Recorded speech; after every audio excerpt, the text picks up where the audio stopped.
Well, the Biden administration's nominee for ambassador to China, Nicholas Burns, took a tough line on Beijing at a Senate confirmation hearing on Wednesday. Burns said that China could not be trusted on the Taiwan issue, saying that China had previously gone back on its promises regarding Hong Kong. He also said that U.S. should continue assisting Taiwan to strengthen its asymmetric warfare capabilities.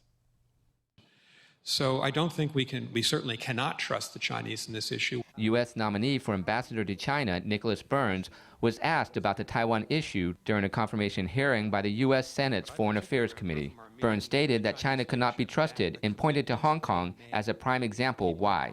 The commitments they made to the people of Hong Kong and to the rest of us around the world, and the Chinese have gone back on every one of those commitments. So if we link that to Taiwan, we obviously cannot trust China to meet the commitments it's made on the Taiwan issue.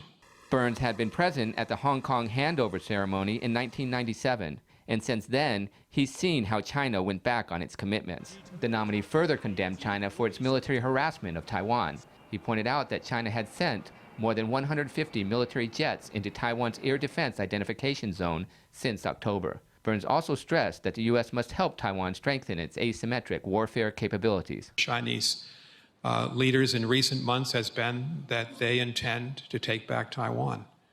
Our responsibility is to make Taiwan a tough nut to crack, help it increase its asymmetric defenses through the Taiwan Relations Act. Burns, who turned 65 this year, first stepped into U.S. foreign policy circles in the 1980s and has a wealth of experience in diplomacy. During the Clinton administration, he served as spokesman for the Department of State and as the U.S. ambassador to Greece.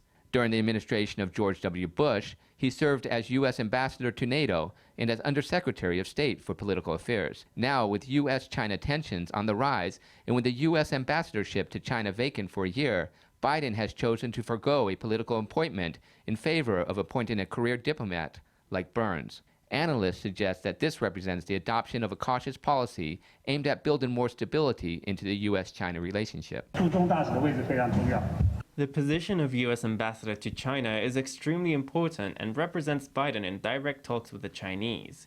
He has taken a hard line and endorsed a firm commitment to Taiwan. If he does end up serving as the ambassador to China, then I believe that the U.S. commitment to Taiwan should be back on a solid footing. The lawmaker says that Burns' tough stance on China shows that the U.S. is as committed as ever to Taiwan.